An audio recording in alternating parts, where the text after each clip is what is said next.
All right, hot mic, hot mic.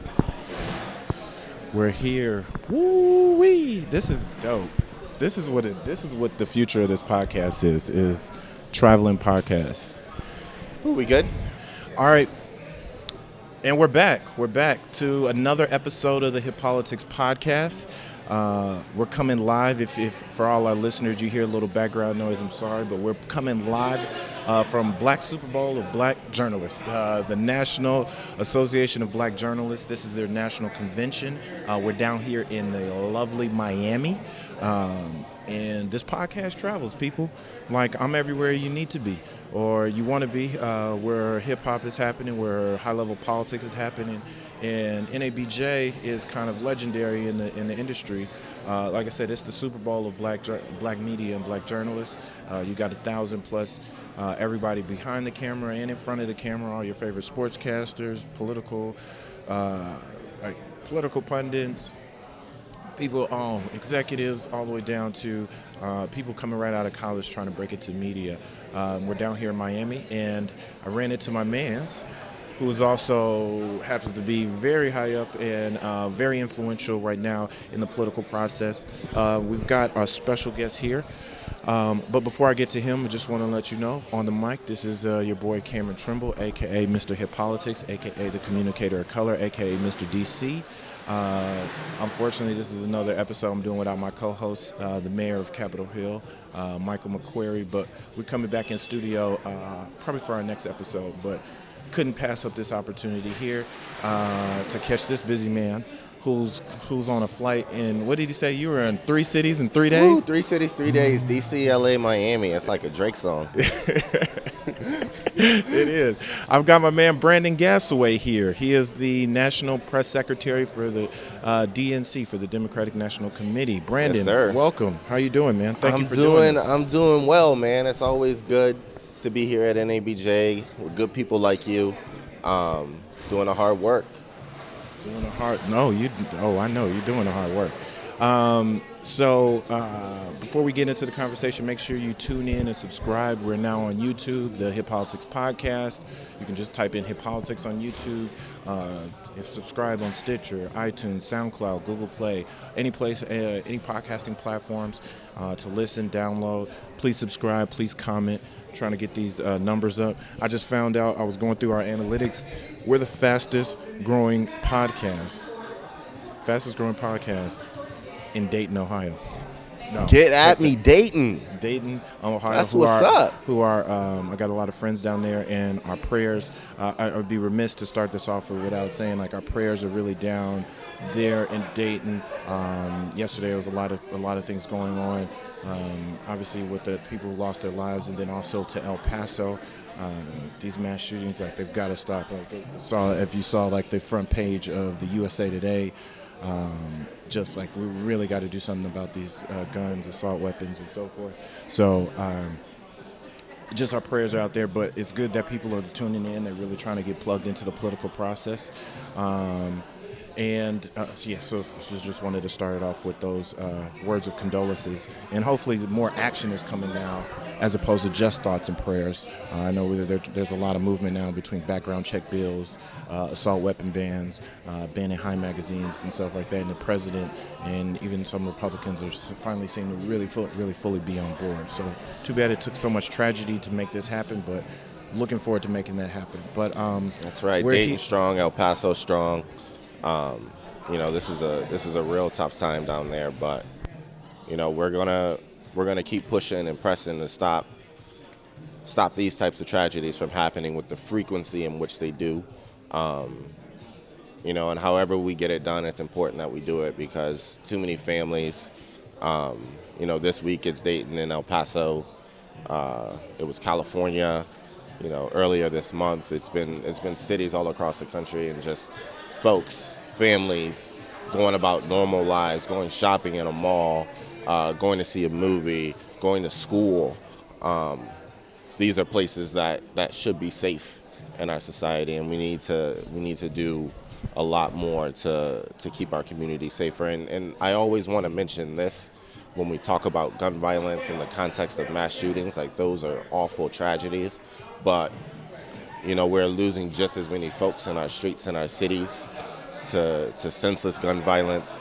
And we also have to lift up those folks too, because there's a lot of people doing work in the gun violence movement that have been affected by tragedy, whether it's by one mass shooter or several gun incidents over the course of days and weeks. When you start looking at the gun deaths, and I know everybody likes to point to Chicago where it's bad, and that's where my birthplace of birth, but I don't want to just say it's in Chicago. It's been down here in Miami. It's in New Orleans, where I'm from. Oh yeah, New Orleans is like just a lot of big cities, and then there's cities that they can learn from. I mean, even in New York, how they've gotten down their gun deaths and their gun incidents.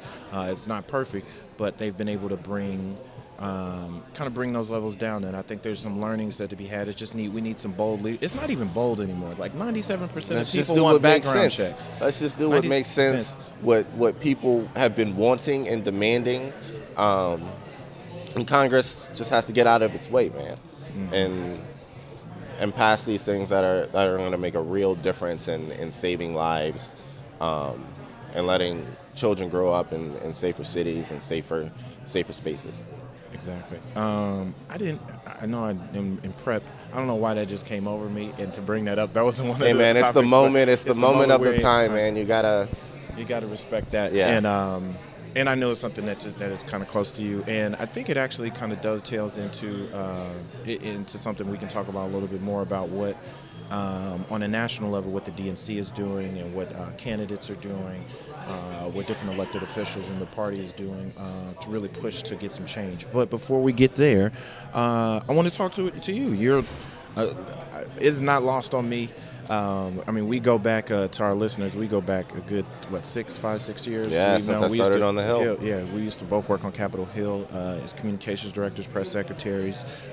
Back before what I like to call the new black and brown renaissance. There we go. Like now that they've got, I went to an event for Hill employees, and I was like, wow. The Congressional Black Association and Congressional Hispanic Association was never this big. Mm-hmm. But now that's because of a concerted effort to bring more Black and Latinos, or in not just entry level, but also in senior positions on Capitol Hill. But back in our day, which was not that long ago, I mean, we're a smattering, but we were a strong, really helpful bunch. And I was talking at dinner yesterday, and that's one of the great things about being in a place like NABJ, that you're around a lot of smart, bright, black folks. And we were talking at dinner, it's like, man, this is really reflective, like the people like you and me, and especially a lot of the black men working in politics. That's Barack Obama's legacy, I went to college. I didn't go to college to work in politics, I wanted to be on ESPN. I wanted to be Stuart Scott. I went to college to be a doctor. Wow. Like I low-key took it as far as I actually went to medical school. Wow. For 2 years until I got my first comms job in the summer between after I got it the second semester of my second year. I got my first full-time paying comms job.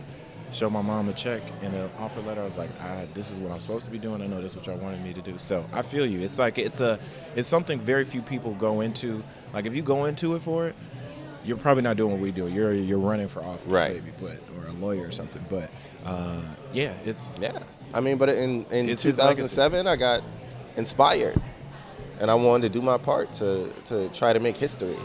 And, more than 10 years later, we're still in this game, and there's a whole lot more of us than there were when both of us started.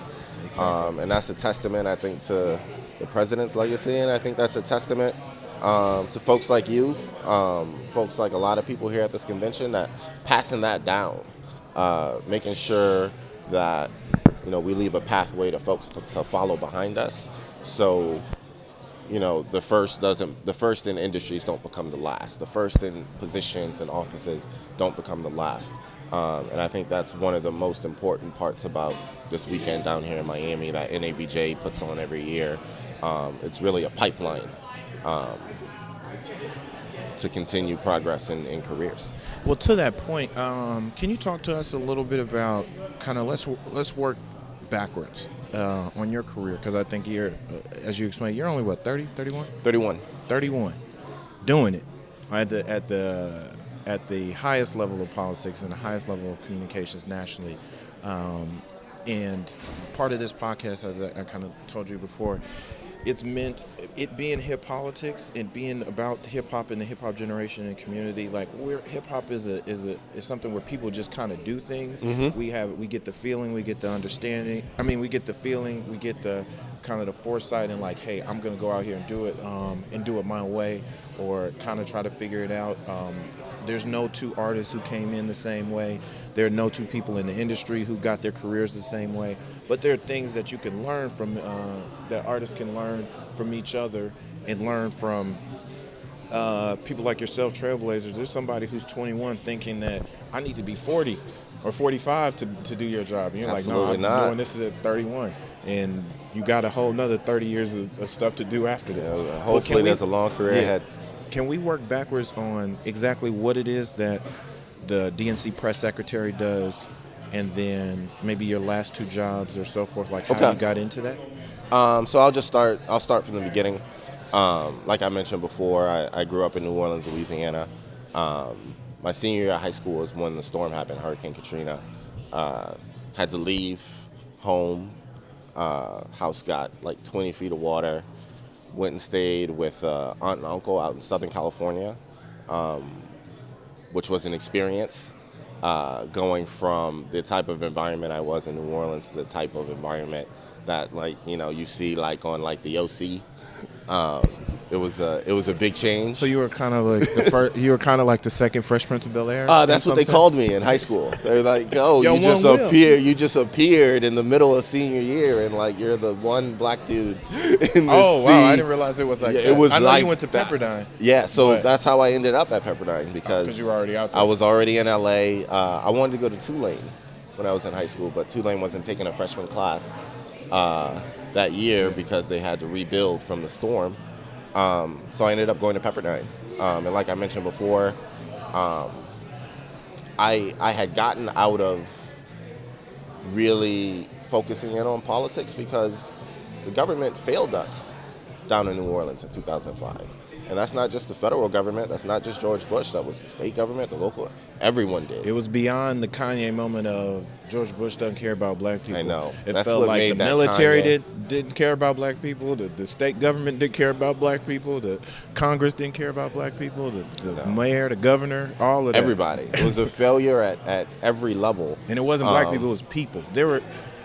They like to focus on, because I went down there and did rebuilding, and I've been in New Orleans, and you can speak on it. Mm-hmm. Yes, a lot of the black communities, we were devastated the hardest, but they're just people in general. Yes, the whole city, man. The whole city. It was. It's really unifying whenever I'm out.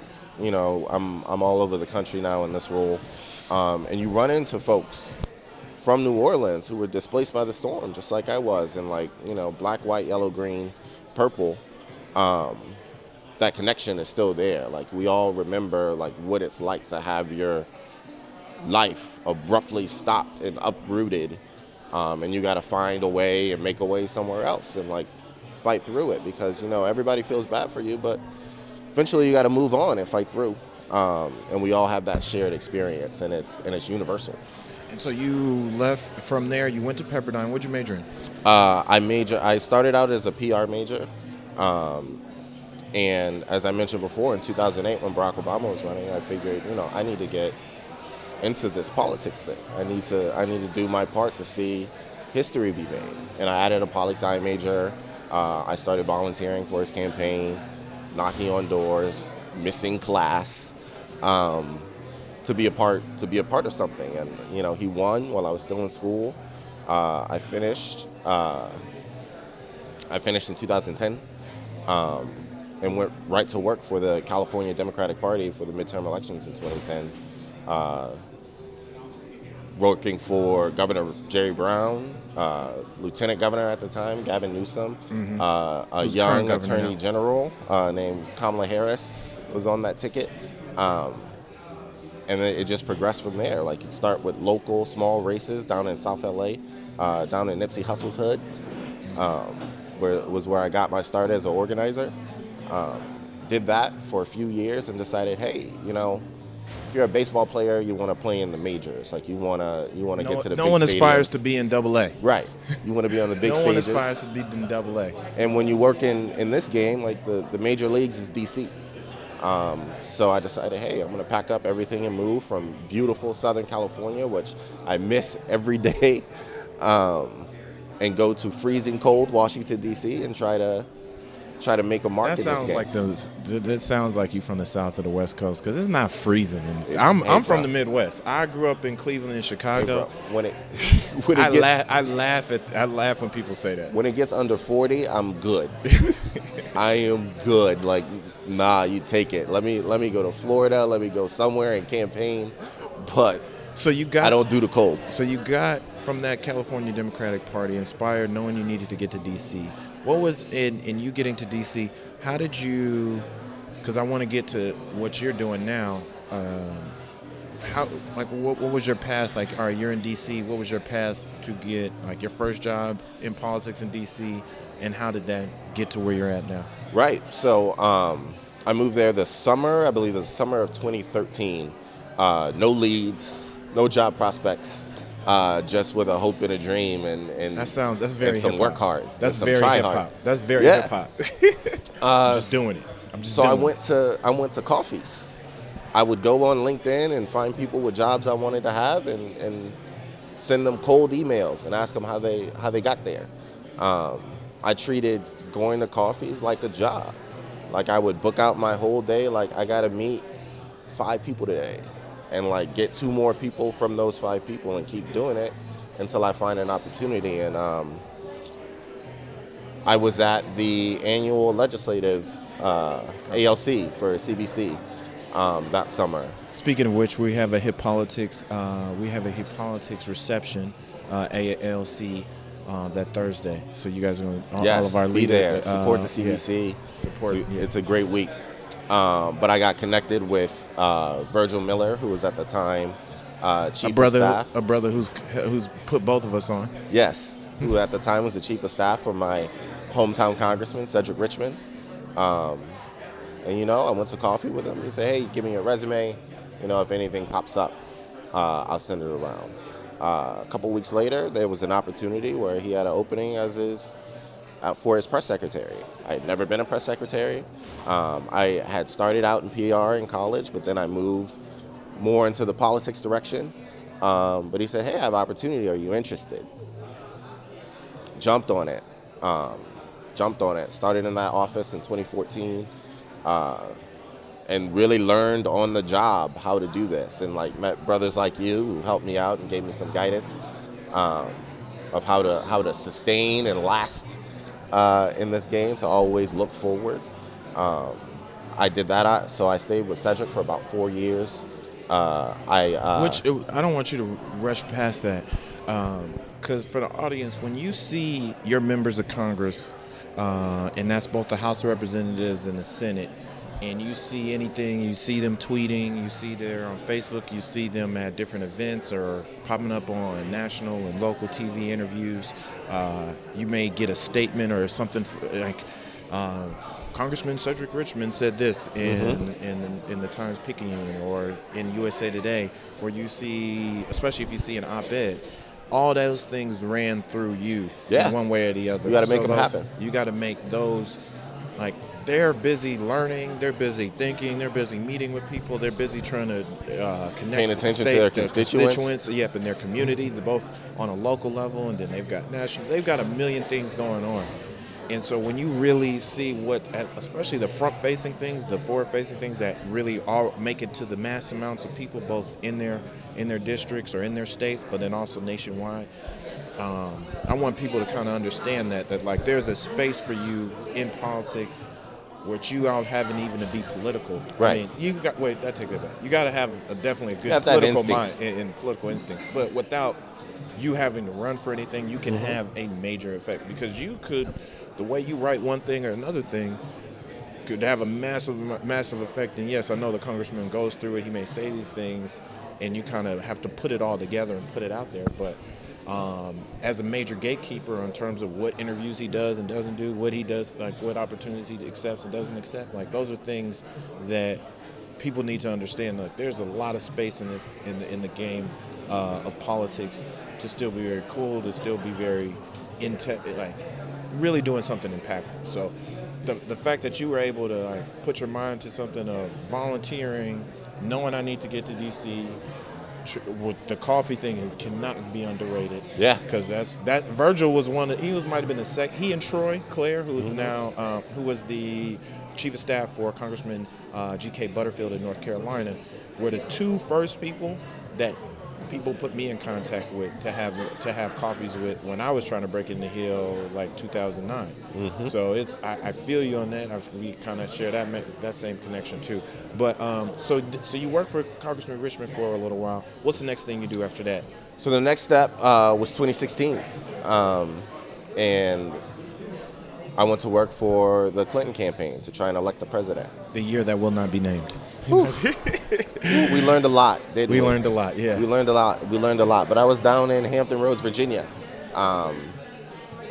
being a regional press secretary, so working with local press down in Virginia, trying to get the Secretary Clinton and Senator Kane's trying to get their message out.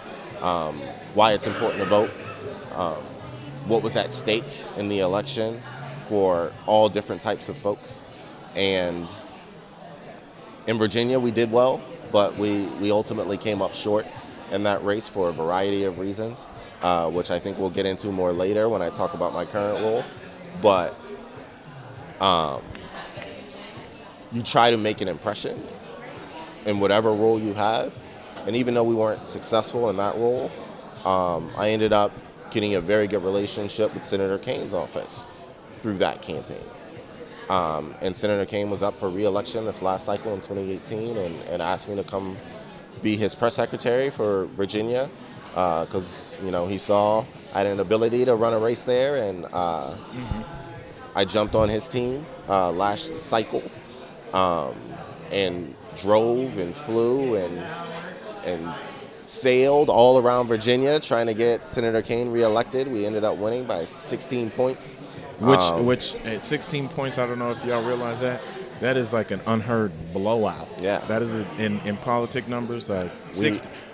Trump won by like half a point. Yeah. He won by nationally. less than 10,000 votes in three states. Wisconsin and Pennsylvania and so forth. But so you got Senator Kane election, but something that, and I think something that's important about that is when you work on the election side and campaign side, there's a kind of a definitive end to that job. So you got into a job knowing it's going to, one way or the other, good or bad, it's going to end.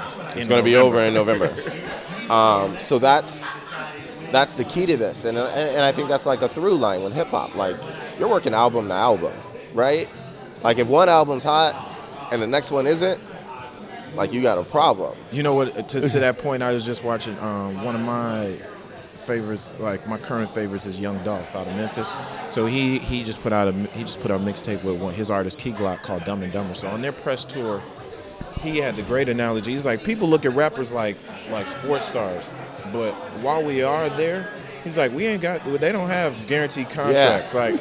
He's like, I got to come up with new ideas every day. This album comes out, there's no assurance that it'll do well, and then I got to do a tour, and I could go down, could go up. When you're doing campaign season, I would even say politics in general. This is not a job that you just get in and you're automatically like, oh, I'm good and I'm in this for good. Mm-hmm. Like you better keep coming up with new ideas, keep getting new wins, like keep helping people progress. Like if you're not moving things forward, improving your message tailoring your message to find your voters, not the other way around.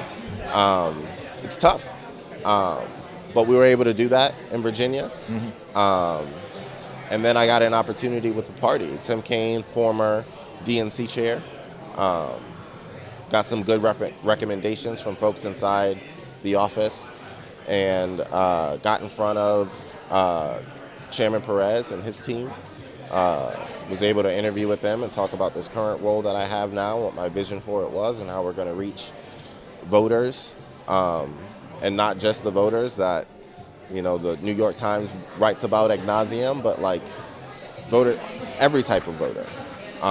People of color, women, young people, yes, those white working class folks, we want them too. I think the narrative gets shifted a lot that we only target one type of voter to win an election. It's like, no, Democrats are the party of working people, of all working people. All working people. And working families. If you're listening to this, either you have a job or you want a job, that's you. Yeah.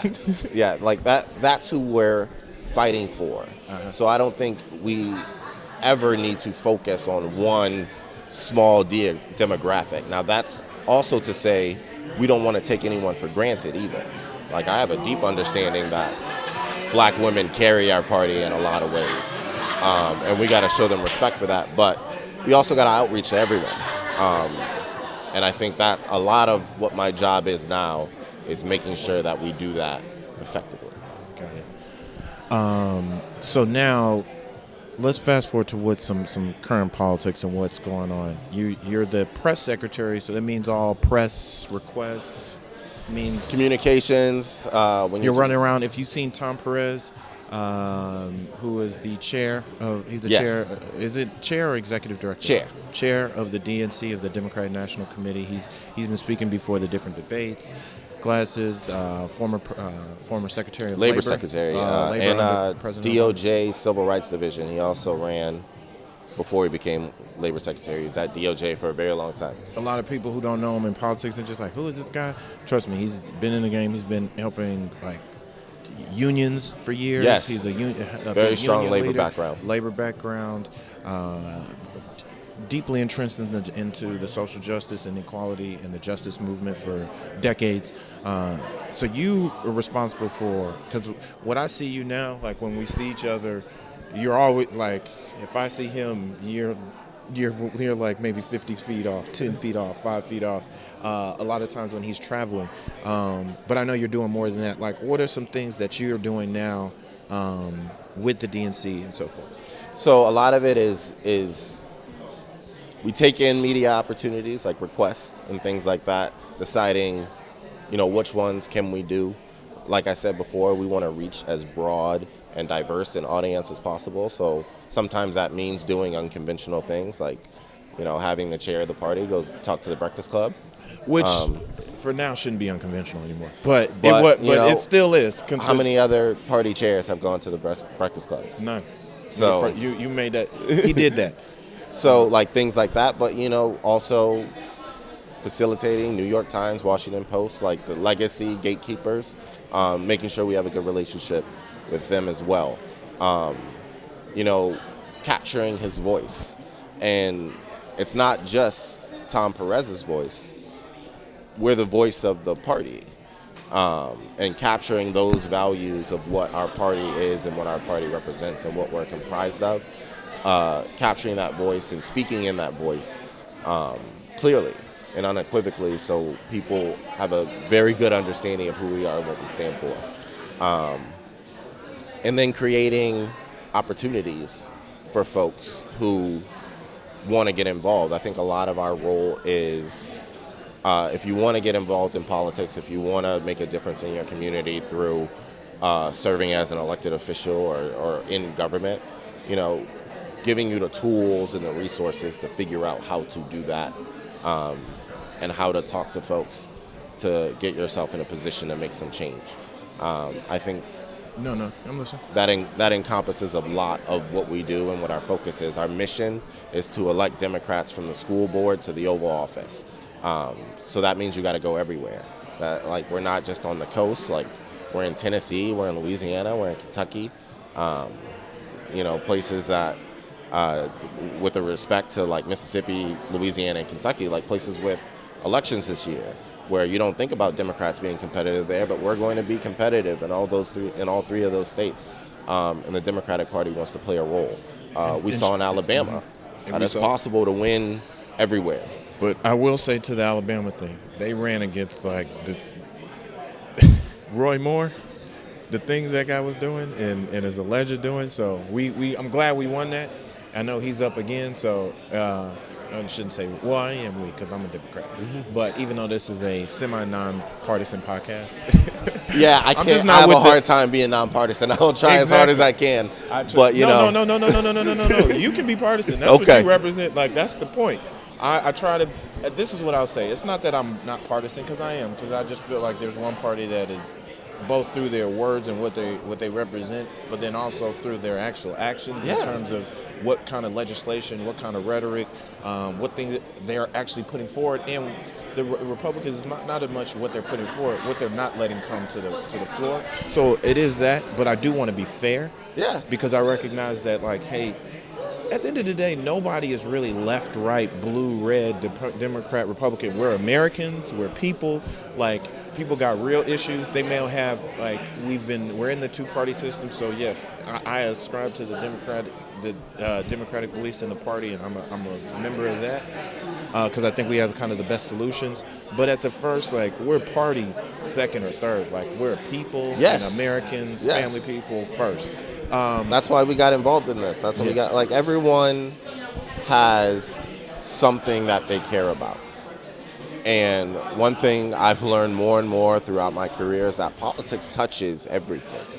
Everything. So no matter what it is that is your most important issue, like maybe you're really passionate about criminal justice.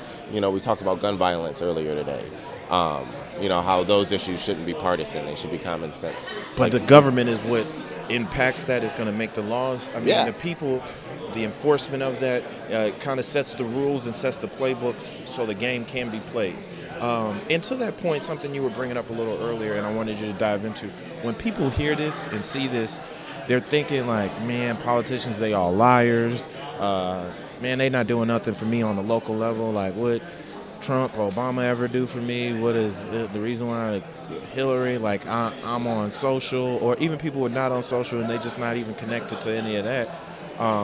But they're seeing things that no matter who was in office, stuff didn't change in my community, or I'm still looking for a job, or I'm still trying to understand. Like, nobody's speaking really to the issues that are important to us. So and as you pointed out, politics touches everything. So even if you don't think it's affecting you, it probably has a heavy hand in everything that's going on in your community, going on in your life, in terms of your professional life, and that affects your personal life. What are some things that, and I would say hip-hop, and the reason why this podcast and this network has started, is that hip-hop is the number one genre, but not musically, but also culturally. Hip-hop is born out of America, born out of New York, spread nationwide. And one of those tenets is to be able to kind of speak the truth, but like almost be the CNN, as has been said before, we're the CNN of the streets. We're the CNN of the people.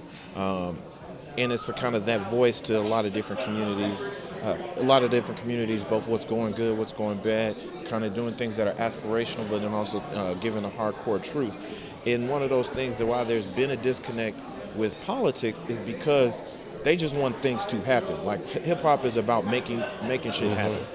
And if that shit's not happening, then I'm gonna do it another way, or I'm gonna push forward, and I'm gonna raise bloody hell about it.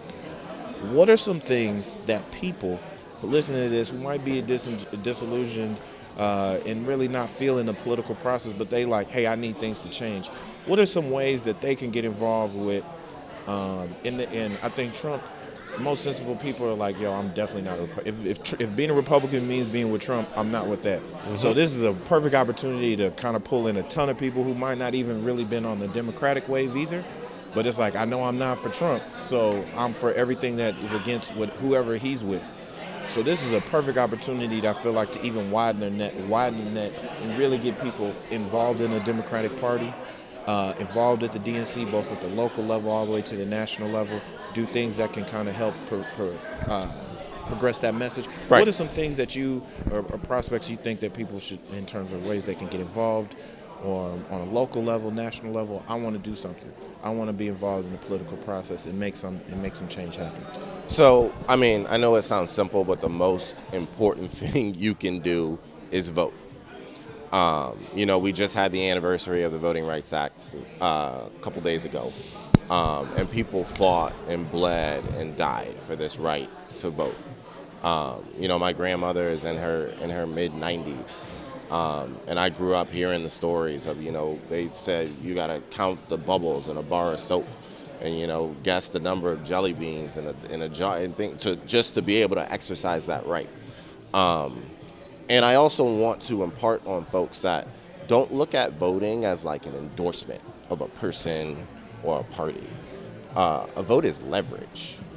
A vote is your power within the government to dictate what you think your government should be doing for you. So when you vote for,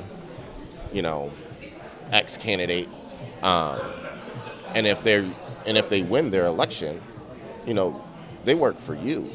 You have every right to write them, go get a meeting in their office, and articulate what your priorities and what policy positions you would like to be taken. And you'd be remiss to, I would say two things about that. People always say, oh, my vote doesn't count. One vote doesn't count. If your vote didn't count, they wouldn't be doing any and everything to take it away from you. Like Stacey Abrams, a black woman down who's running, who should be the governor, the first black woman governor and black governor of Georgia. They didn't do everything to kick people off the rolls, to make it turn back the clock 30, 40 years. It almost felt like it was a poll tax and getting people off the same. They wouldn't be trying to, and when I say they, it's only one party doing it. Mm-hmm. The Republican Party has been at every level, national, from president down to your local city comptroller and your city officials, have been doing things to try to get rid of early registration. Early same-day registration, early voting, trying to discourage and disqualify as many mail-in backs. Misinformation, telling people one thing when they get to the polls when it's really another. And that's, we'll get into more of like things the DNC are doing inside the communities, but one thing that is pertinent to this, topic right now is we've set up a voter protection program in battleground states. So we have folks working in states now, because a lot of times what happened, and a big lesson we got from Georgia is we were too late. Like, we saw all these things happening, the voter purging and precincts closing and targeted neighborhoods. But by the time the election happens, it's too late. We can sue and we can go to court, but like Stacey Abrams still isn't the governor, and won't be the governor. And won't be the governor even if we win, weeks or months or years later. So what we're doing the work now to make sure that there's no misinformation out there to voters, that they understand what IDs are eligible if you are in a state that has voter ID, fighting to keep precincts open that don't need to close, fighting to make sure we're not purging rolls unnecessarily for folks. Like, to do that work ahead of time, have lawyers on the ground ahead of time to fight against these voter suppression tactics that the Republican Party has been using for decades, to get ahead of that this time, ahead of this election. Instead of being reactive, this program is proactive. Because voter suppression is something they used in the past and they will use again. And it is incumbent upon us as a party to be prepared for that, so to make sure that the voice that speaks out on election day is the full, complete, and total voice of the United States of America. So what should be learned here? I know you keep hearing it, and sorry it sounds so boring. Your vote, every single one counts. The right to vote and the protection, it counts so much. That is literally the number one tactic. Like, how do we get less people to vote? Because they know they're not popular. Mm-hmm. So if I get... They can't win on ideas. Exactly. If I can get less people, that means I can increase my share, my proportional power. That's the reason why gerrymandering, if you've ever heard that term, of where they're trying to draw districts and let's group all the black people that live anywhere close to this one city in one district, even though it doesn't really make sense. You'll start looking, when you look at a map for Congress, and you're like, any district you worked in, the district I worked in. This is not the community. You got 7 different cities represented, but that's just so you can limit the amount of votes, as opposed to just winning on ideas like, hey, this community should vote, this next community should vote. So they wouldn't be trying to do everything they can to strip your right to vote and strip the power of it if it wasn't powerful. Can you give me one or two other quick things that, if I'm listening to this and I want to get involved in a political process, I'm a little disillusioned, but how can I connect to the DNC? How do I connect to it? So we have this incredible program called Organizing Corps 2020. So if you're a student, and you want to get involved, and you want to By be student, you mean high school, college? college age student? students. What we're doing, we're trying to put 1,000 organizers for the 2020 election to hand over to the nominee when they, accept the nomination on the convention stage next summer. So they're in key states that are going to be critical to taking What are a back the couple White of House. those states? So and, those and, states. and to, you don't have to go through all of them. I know what you're talking about, and I'll make sure when people see this, it'll have a link to all of that. But states like Michigan, Wisconsin, Pennsylvania, like the states that we need to win if we're going to take back the White House, training those college-age organizers, paying them to eliminate the barriers because, as people of color, I couldn't take a summer off and not get paid and go somewhere and work for free, to try to give myself a better career opportunity or try to, jumpstart my experience. So it's a fellowship in essence. It's paid, and it's primarily people of color, homegrown in those states, talking to folks like you in communities you grew up in, and those close by, and putting those folks on the ground. And it's really an inspiring program to see the talent that we have in the younger generation.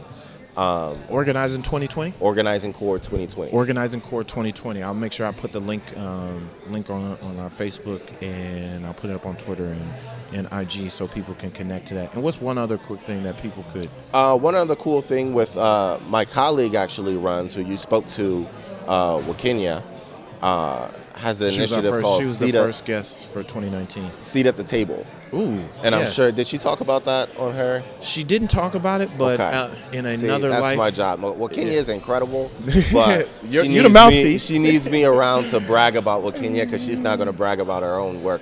But the seat at the table. Because she is incredibly humble. But the Seat at the Table initiative is to engage and really listen to the backbone of our party, which is Black women. We go around different cities.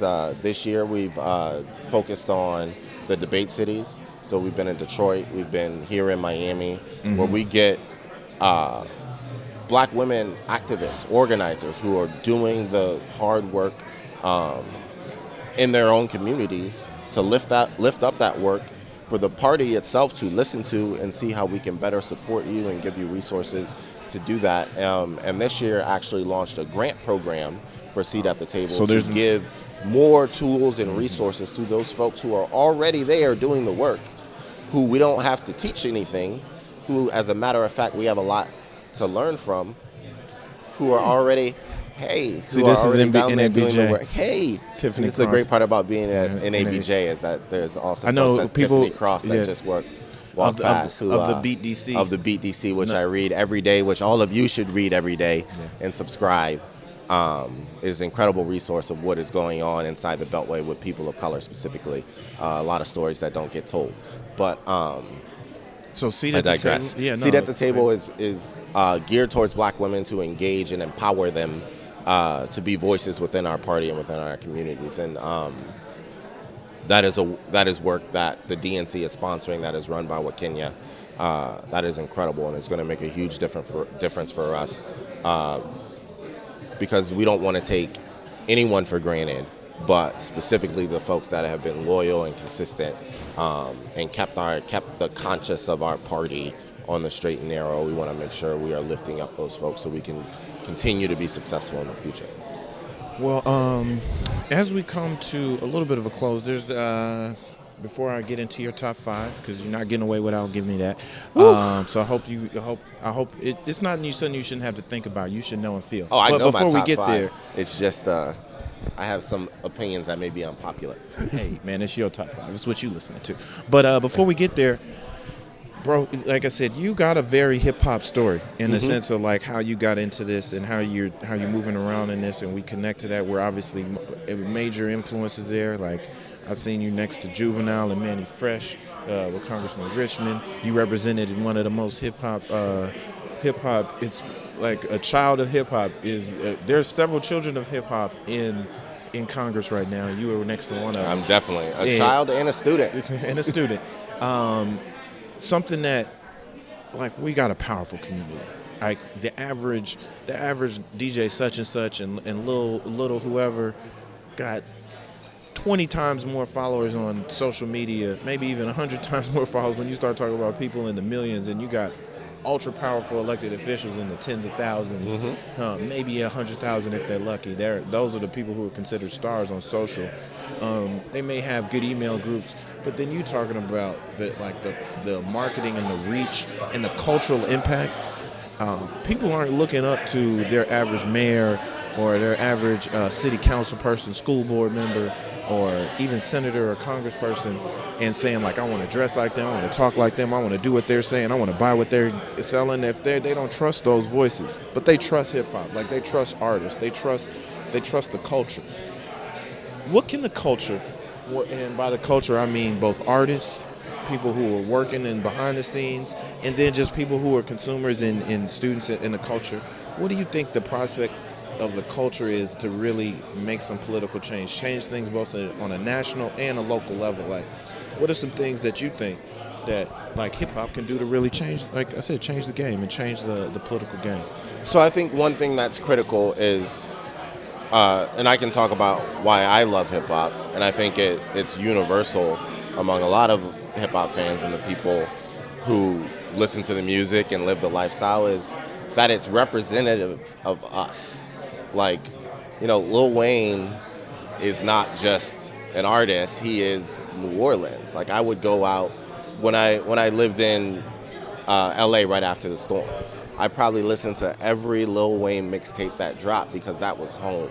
And that was a little piece of home that I can take with me and have in my ears all the time, because that's representative of me and where I came from and who I am, how I sound, or how I sounded when I lived there. The accent goes away when you're gone for a while, but no, you still sound New Orleans. You heard me? I mean, it ain't as bad, baby. But you on your NO. You on your NO. But I think those folks being involved and understanding who those leaders are in their community, because a lot of the time, like, Lil Wayne is our CNN in New Orleans in a lot of ways, or was our CNN in New Orleans a lot of ways, because he talks about the things we saw in our communities all the time and could relate to. And incorporating, the folks in the community who also recognize what those issues are and are working to improve the ones that need to be improved, to uplift the great things that are going on. Because, like, when we talk about inner cities, no one talks about the good things that are going on in the inner cities, the level of community and love for each other. Like, there's nothing like that, growing up in cities like New Orleans, cities like Chicago, because everybody feels like family. Though lifting up those things and talking about the folks that are help working on your behalf, I think we can build a better partnership with that community, so that message gets out to folks, so people understand who their leaders are and who they would like their leaders to be, if they're not represented by folks who share their ideals and share their values and share what they think is important. And if we can help lift those folks up, a lot of times folks you already know, like, this is something we did in Congressman Richmond's office, is, Juvenile comes and plays our events, because, like, that's us. That's who we're from. That's who we serve. And he recognizes that I got a leader who's listening. And Juvenile comes because he knows Cedric. Yeah. Can call and can text him and knows that Cedric is in that community that Juvenile came up from and cares about the folks that are coming up behind him. And I think right there, that's a perfect example of, like, how hip-hop at the highest level can have impact at the highest level, where you got a legend.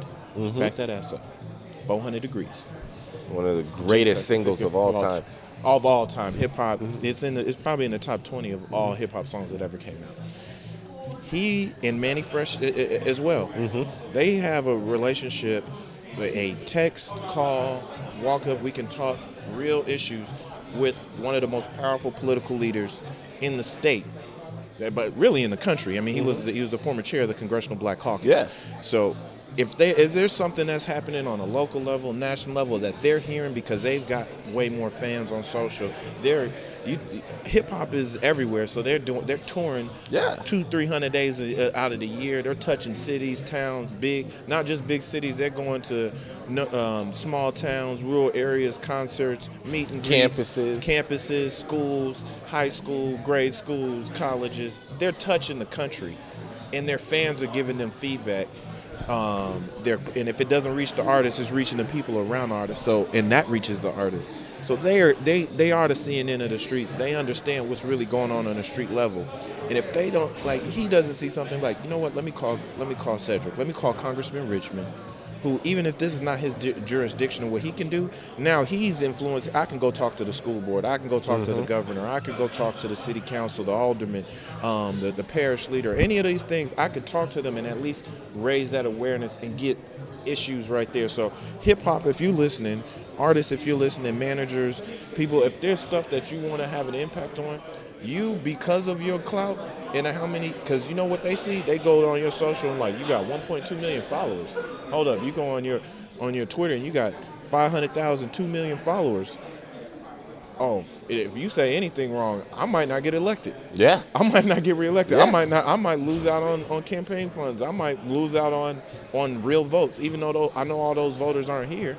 But I know how now, I think that's like one of the great equalizers of social media, and that has in the interconnectivity of the internet, that has really even empowered hip hop that much more.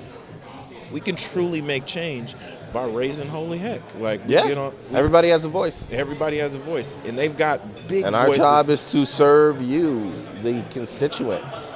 So your voice matters. Your vote matters. Like, we listen to those things and we take them seriously. So, you know, you say, oh, I'm not going to vote.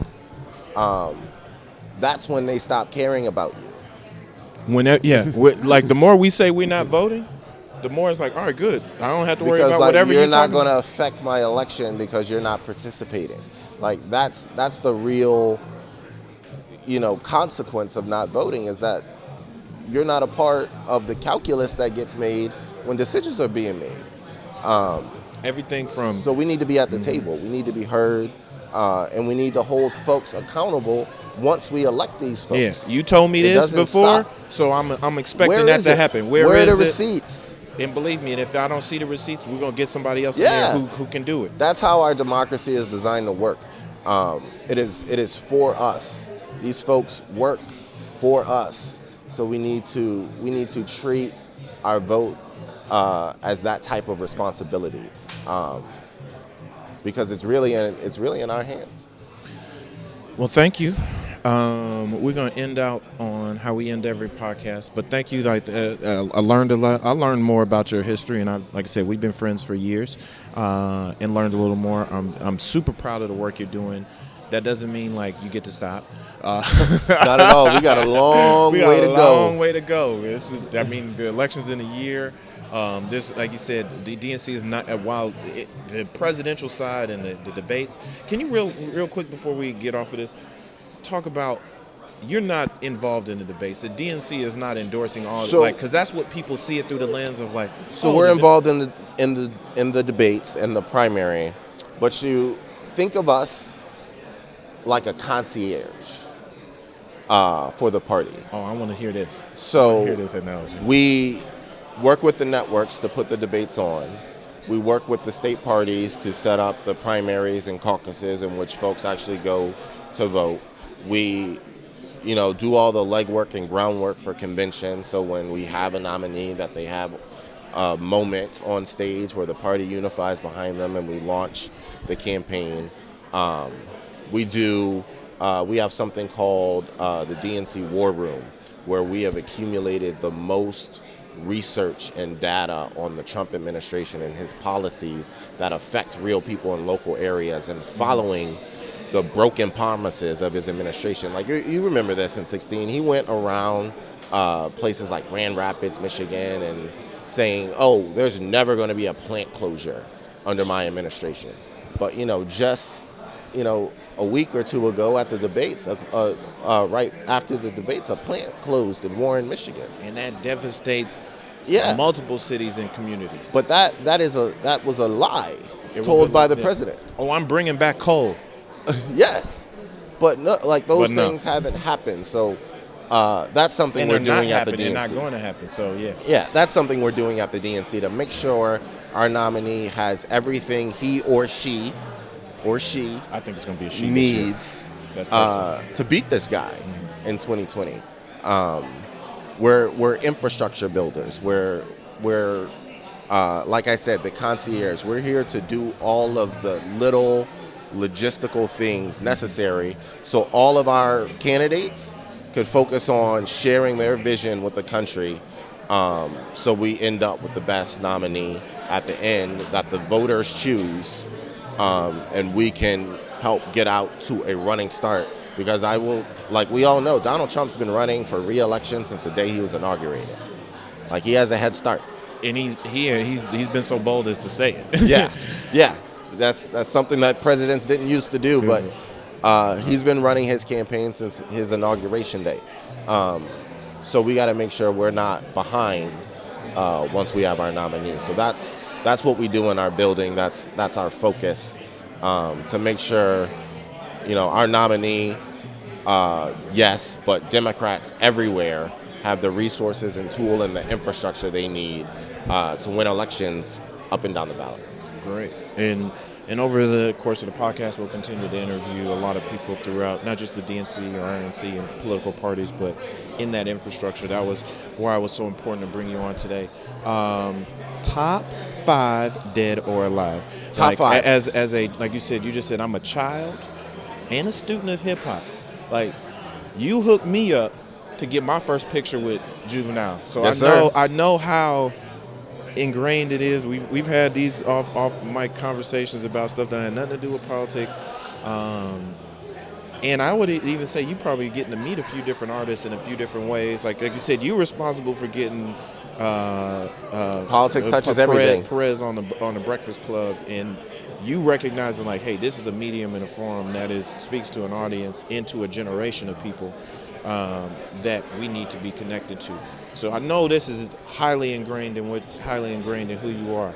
So I'm curious. And I'm gonna go out on a limb. I'm not gonna say who it is, but it's probably pretty obvious. I know at least one of our top 5 names because you've already talked about him so much. I'm hoping. That's right. Yeah. I mean, so let's just start there, because it's clear that Weezy F, baby, please say the baby, is in the 5.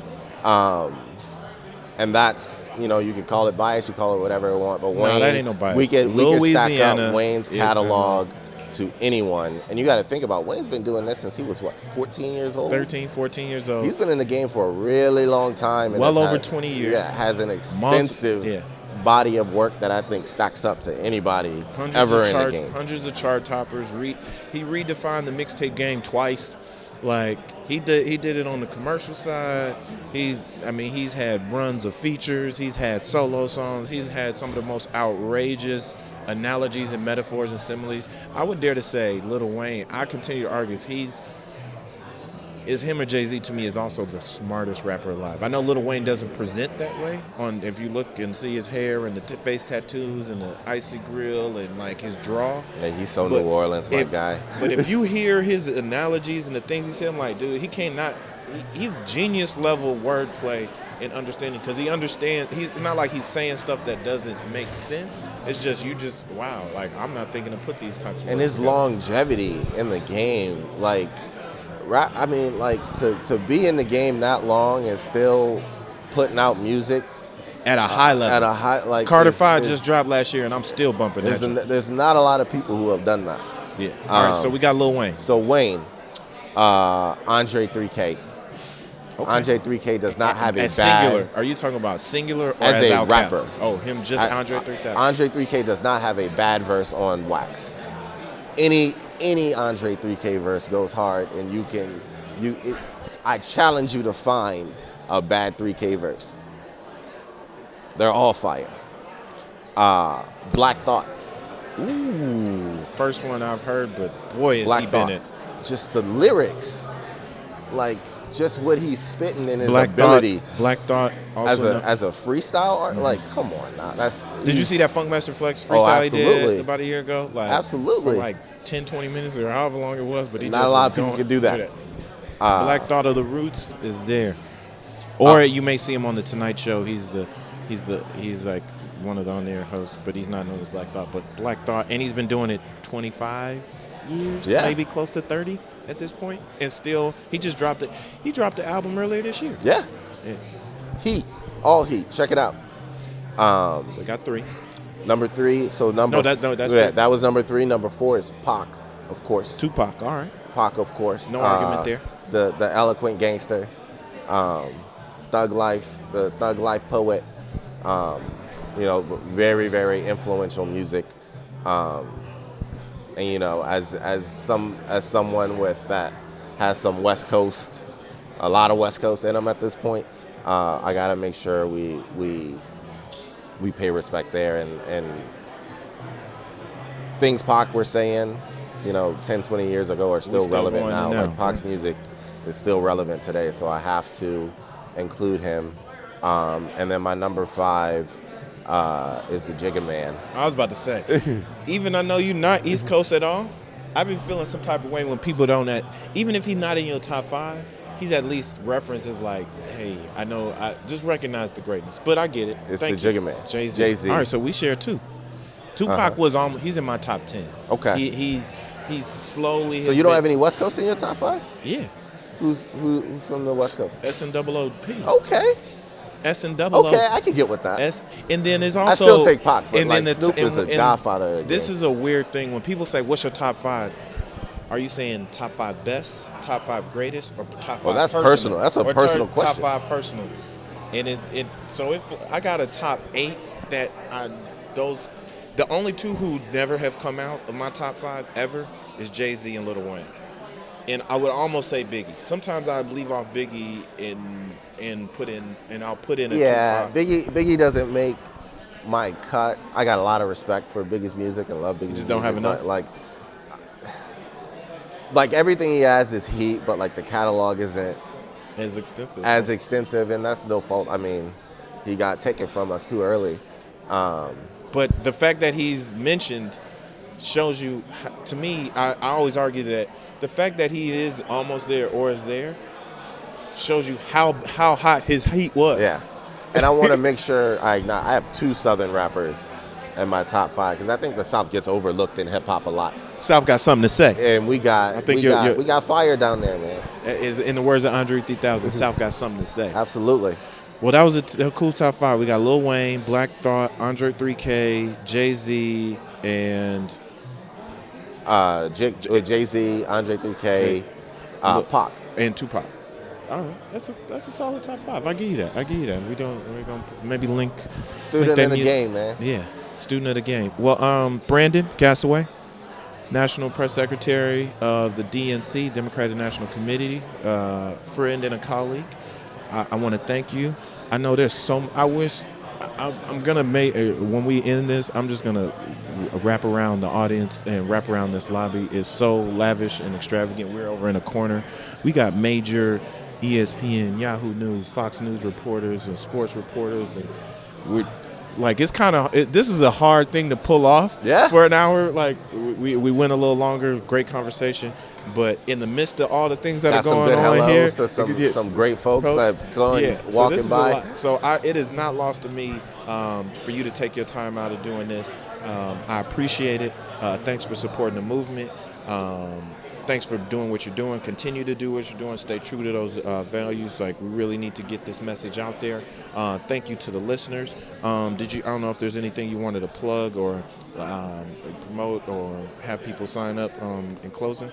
Vote is register right now. You should be register to vote, and not just not just the presidential election, like your local election. There is an election in November. No matter what city, state you're in, there is an election. Yes, no matter where you live. Something is on the ballot in November in your local city. It might not, just because it's not president, is that I would argue to sometimes say it may even be more impactful on your life, your local election than your national one. It often is. Yeah. So go to I Will Vote, Google I Will Vote, And from there, we will make sure that you are registered, you are good to go, that you have all the information you need to vote in your state, in your locality, and let you know when your elections are.